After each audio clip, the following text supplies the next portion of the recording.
Good evening बच्चों। हिंदी विषय पाठ 4 स्वार्थी सियार। आप लोगों ने यह पाठ पढ़ा होगा। इस पाठ के अंदर एक स्वार्थी सियार यानी गीदड़ की स्टोरी बताई गई है। इस पाठ के अंदर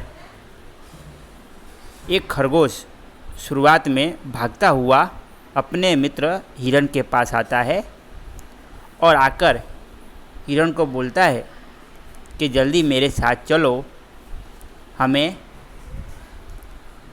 शियार की मदद करनी है। हिरण पूछता है कि क्या हुआ उसे। तब खरगोश उससे बताता है कि उसके गले में एक मछली का कांटा फंस गया है और वह निकल नहीं रहा है, इसलिए वह दर्द से चिल्ला रहा है।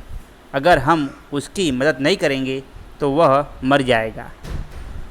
मगर हिरण खरगोश को बोलता है कि मैं उसकी मदद नहीं करूँगा, क्योंकि वह सियार यानी गिद्दड़ बहुत ही स्वार्थी है।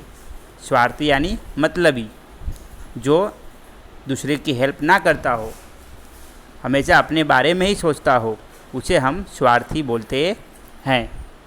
हिरण उसे बोलता है कि वह सियार स्वार्थी है, वह कभी जंगल में किसी जानवरों के काम आता नहीं है, हमेशा अपने बारे में ही सोचता है, तो आज मैं उसकी मदद नहीं करूँगा। उसके बाद खरगोश लोमड़ी के पास जाता है, लोमड़ी से हेल्प मांगता है, तो लोमड़ी भी उसे ना पार देती है।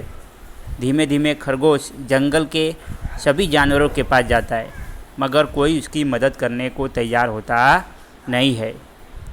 और लास्ट में उसे एक कौवा दिखाई देता है और उससे जाकर बात करता है। कौवा तुरंत उसकी बात मान जाता है।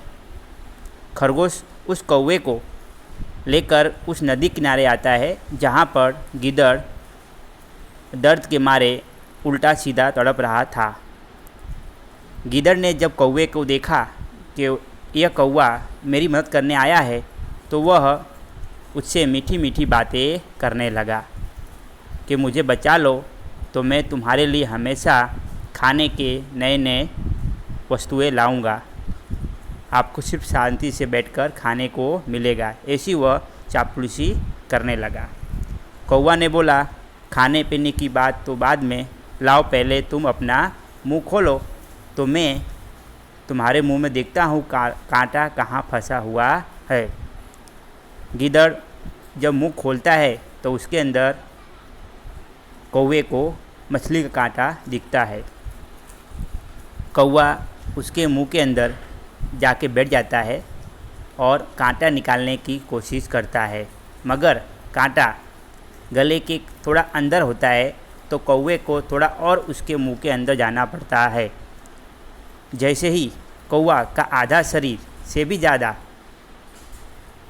उस गीदड़ के मुंह में चला जाता है, तो गीदड़ को उस कौवे के शरीर की स्मेल से उसके मुंह में पानी आ जाता है।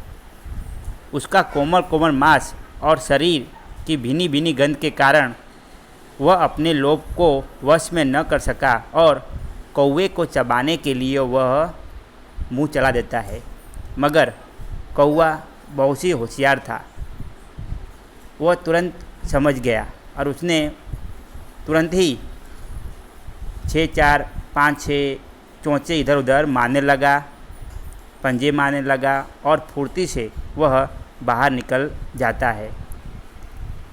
इससे क्या होता है कि कौवा तो बच जाता है, मगर जो कांटा गीदड़ के गले में फंसा था वह और भी अंदर चला जाता है। इससे वह गिद्दड़ और ज़ोर से तड़पने लगता है।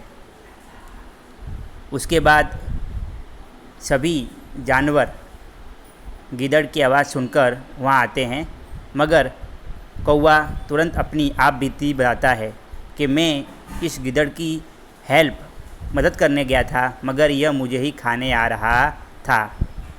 खरगोश भी अब उस गिद्दड़ को धुतकारने लगा।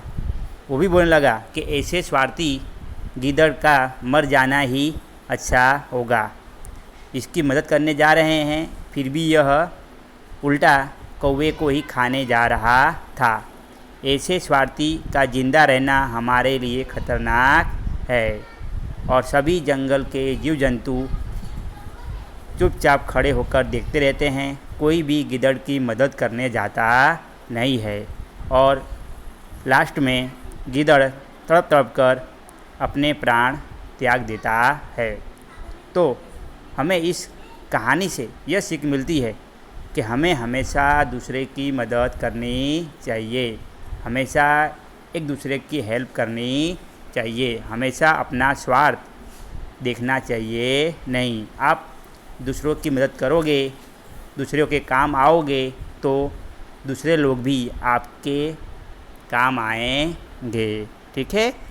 इसके बाद जो स्वाध्याय दिया हुआ है पेज नंबर 18 के ऊपर, ये आपको आपकी नोटबुक के अंदर करना है।